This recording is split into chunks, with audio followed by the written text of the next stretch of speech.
ይህ ቪዲዮ የደረሳችሁ በሙሉ ሰብስክራይብ ላይክ በማድረግ ጀምሩት እና እኔ አንድ ነገር ልላችሁ ፈልጋለሁ። እህት ወንድሞቼ የምትሰሩትን ስራ አግባብነት ሊኖረው ይገባል።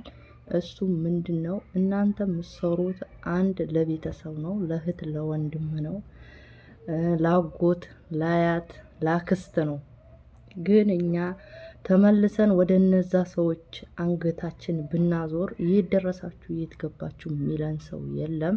እዚህ ጋር የምትልኩትን ብር አትላኩ አይደለም ለቤተሰው፣ በአግባቡ ብትልኩ ለራሳችሁን ብታስቡ ጥሩ ነው የሚለው መልእክት ነው ማስተላለፍላችሁ ለዛሬ።